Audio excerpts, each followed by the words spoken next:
दो आदमी एक हज़रमौत से और एक कंधा से नबी करीम सल्लल्लाहु अलैहि वसल्लम के पास आए।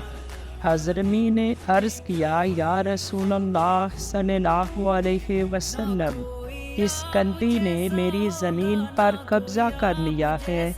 इस पर कंधी ने कहा, ये मेरी ज़मीन है और मेरे कब्ज़े में है, इस पर उस हज़रमी का कोई हक़ नहीं है।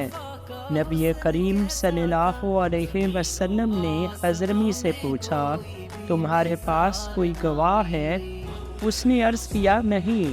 आप सल्लल्लाहु अलैहि वसल्लम ने फरमाया, फिर तो तुम इससे कसम ही ले सकते हो।